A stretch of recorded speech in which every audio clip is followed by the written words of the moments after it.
El desarrollo de la tecnología a menudo ha servido para reemplazar habilidades o cualidades humanas. Cuando inventamos la escritura, por ejemplo, hace más de 5000 años, ya no tuvimos que memorizar leyendas o leyes. Cuando apareció la calculadora, ya no tuvimos que hacer cálculos matemáticos complejos. La duda es la siguiente: ¿hasta cuánto seremos capaces de cederle a la tecnología? Porque de pronto la inteligencia artificial ha dado un paso más allá, un paso que no esperábamos. Y cómo no, el primer lugar en el que se deja notar el debate es en las aulas, a donde surgen muchos de los fenómenos virales. ChatGPT ha sido todo un ciclón. Hablaremos sobre sus posibilidades, ventajas y desventajas a la hora de usarlo en el aula en este vídeo. Pero antes de nada, déjame adelantarte que hablaremos aquí también de una herramienta que me ha funcionado genial para ayudar a mis alumnos a relacionarse con su pasado. Y no es otra que la herramienta de MyHeritage para elaborar árboles genealógicos e historias familiares. Con esta herramienta, usada por más de 90 millones de usuarios en todo el mundo, no solo podrás construir tu árbol genealógico, sino también tener acceso a la posibilidad de cotejar tus datos familiares con una poderosa base de datos de más de 19 billones de registros, para hacer crecer tu historia familiar y encontrar quizá a esa rama de tu familia perdida generaciones atrás. Y ahora sí, continuemos con este vídeo. ¡Adelante!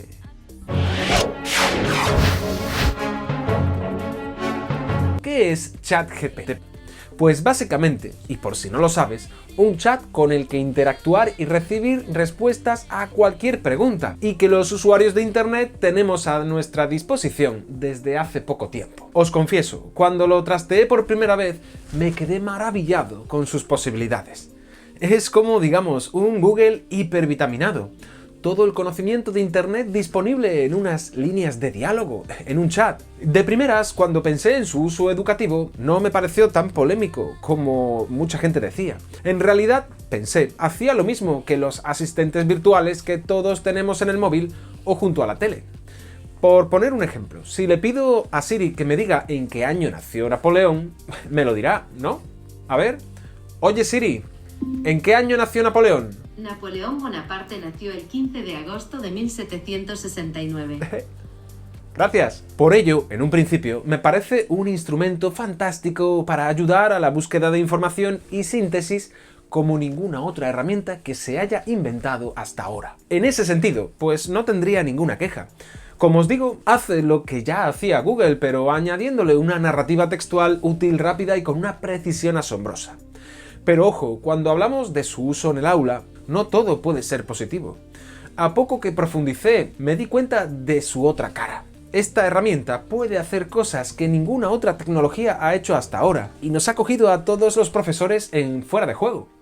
¿Por qué?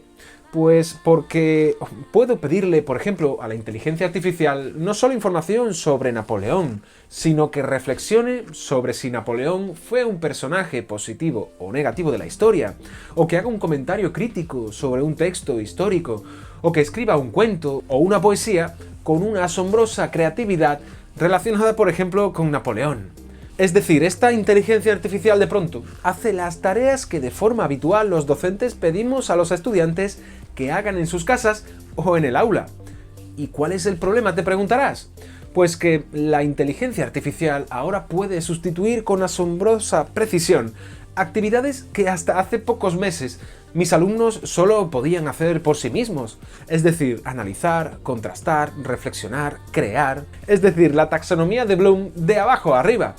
Por si no lo sabéis, la taxonomía de Bloom es una teoría que categoriza las actividades cognitivas en orden inferior y en orden superior y genera un proceso que puede asemejarse a una escalera cuyo objetivo final es conseguir del alumno un aprendizaje significativo. En mi caso, llevo muchos años teniendo en cuenta este modelo pedagógico para programar actividades didácticas en el aula y fuera de ella. Y ahora me encuentro de pronto con que ChatGPT puede hacerlas por ellos. Puede comprender, aplicar, analizar o incluso crear de la nada. Hablando desde mi experiencia, desde hace algunos años tengo una estructura de programación básica que a mis alumnos les gusta y a la que se han adaptado muy bien. Consiste en que ven y trabajan mis vídeos en casa a través de la aplicación Edpuzzle y tomando unas notas llamadas notas Cornell, y en clase lo repasamos y profundizamos mediante actividades de creación. Imaginaos la secuencia, por ejemplo, les pido a mis alumnos de cuarto de ESO que en casa vean el vídeo de Napoleón, lo repasamos en clase y les propongo hacer una actividad en la que, por ejemplo, deben ser un entrevistador que va a entrevistar a Napoleón. Pues bien, de estas 3 actividades propuestas, 2 de ellas puede hacerlas una IA y hacerlas más o menos de forma convincente. Sí, porque la IA puede resumirte o sacarte las ideas clave de un vídeo sin necesidad de verlo, y también puede hacer una maravillosa entrevista a Napoleón en cuestión de segundos. Comprenderéis que no estábamos ninguno de los profesores preparados para esto. Entiendo que la IA pueda hacer actividades mecánicas, pero lo novedoso de ahora es que puede hacer actividades analíticas, reflexivas o creativas. Y vale, ya sé lo que me vais a decir, que cuando por ejemplo se inventaron las calculadoras ya dejamos de hacer cálculos con la cabeza, ¿no?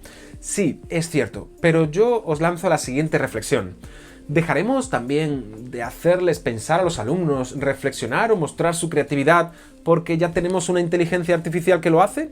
Por mucho progreso en inteligencia artificial que tengamos, sigo pensando que estas actividades cognitivas que les propongo a mis alumnos deben hacerlas por sí mismos, básicamente porque entiendo que son actividades intelectuales que sustentan lo que entendemos por aprender.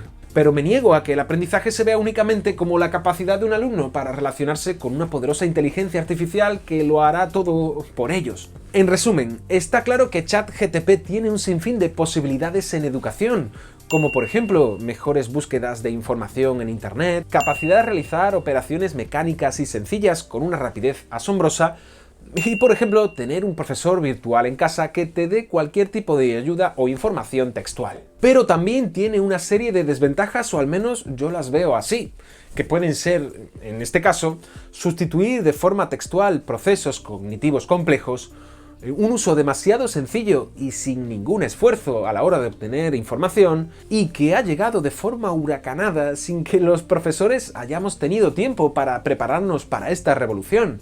Está claro que los docentes tenemos que hacer algo, y lo tenemos que hacer ya, porque esta herramienta está en nuestros alumnos.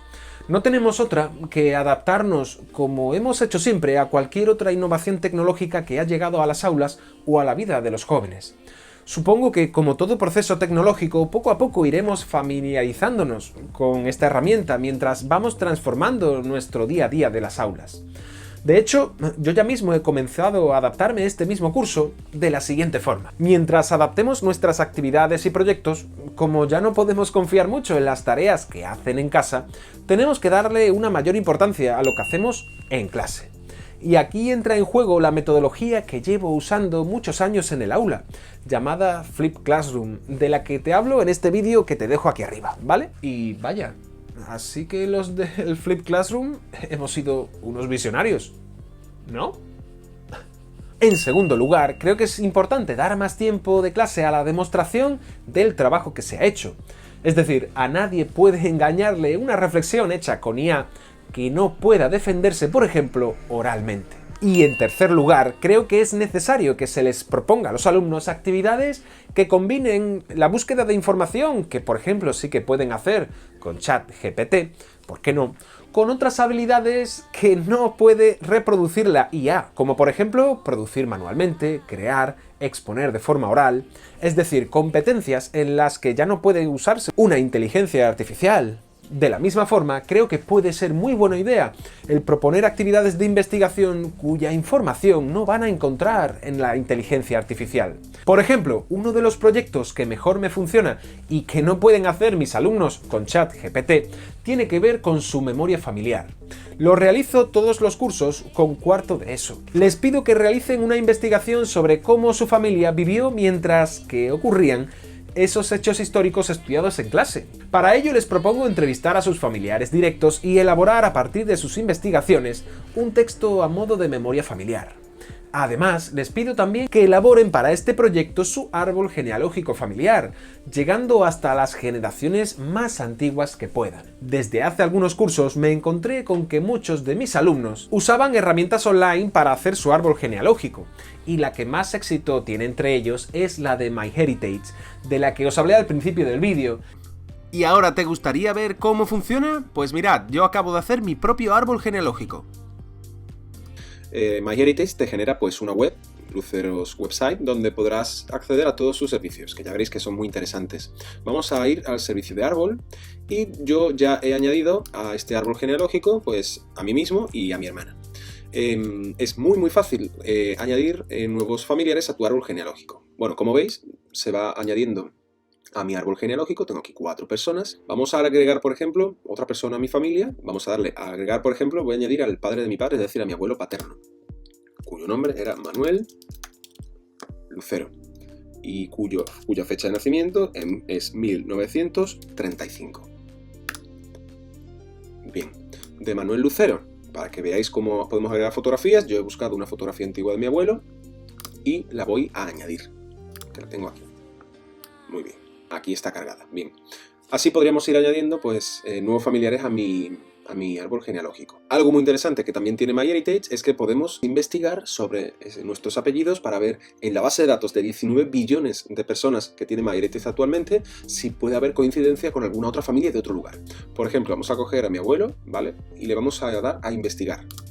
Y vamos a investigar si puede haber coincidencia y mirad, por ejemplo, mirad qué cantidad de personas coinciden en nombre y apellido con mi abuelo. Y otra opción muy interesante también es la de restaurar o animar fotografías, ¿vale? Bien, y yo le voy a dar a reparar, a ver cómo me la repara. Mirad cómo, ¿vale? Ya te ha generado pues una foto en alta definición. E incluso a esta fotografía que ya la inteligencia artificial de MyHeritage ha editado, puedo animarla. Puedo animar la fotografía de mi abuelo. Bien, seguro que a más de alguna persona le emociona por poder ver en movimiento a su familiar. Y mirad, llevo algún rato ya añadiendo familiares a mi árbol genealógico y lo voy completando un poco. Esta que veis aquí es parte de mi familia paterna y he añadido también información sobre mi familia materna. De cada uno de los miembros de mi familia puedo investigar por si el archivo de MyHeritage encuentra alguna coincidencia, que esto es muy interesante, alguna coincidencia con los datos que ya tienen de muchas otras personas que, como veis, tienen también sus datos en MyHeritage. De la misma forma, también puede, en este caso, pues generar coincidencias. En mi caso todavía no he encontrado ninguna, pero a poco que yo continúe añadiendo mi árbol genealógico con más datos e información sobre mis familiares, pues podrá encontrar estas coincidencias. Y nada, aquí os dejo, yo continúo formando mi propio árbol genealógico para que veáis, ¿vale? Lo sencillo que es, que después el programa me da también pues distintas formas de verlo, que también puede ser muy interesante para que, como veis, ¿vale? Mirad qué cosa más, pues, más visual, para generar vistas en abanico, en árbol, ¿vale? El listado de las personas que yo he ido añadiendo, así como también sus coincidencias o sus descubrimientos que podemos ir haciendo. Y como os digo, muy interesante para que vuestros alumnos practiquen sobre su propia historia familiar. Aquí debajo te dejaré un enlace promocional de MyHeritage para acceder a 14 días gratis a todas las herramientas del MyHeritage Complete Plan. Y nada, hasta aquí mi reflexión sobre ChatGPT. Si os soy sincero, todavía no tengo una opinión del todo formada sobre esta herramienta de inteligencia artificial. No sé a dónde nos llevará esta tecnología, pero está claro que es un antes y un después en educación. Y no podemos obviarla. Pero ojo, tampoco podemos comprarla porque sí. Hay que conocerla y reflexionar si es algo positivo o negativo para el aprendizaje, porque esta es la clave.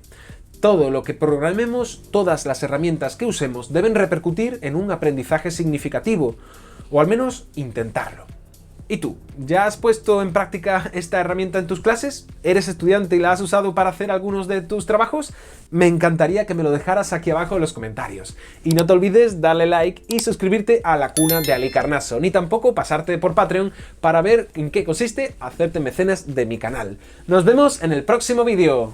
¡Adiós!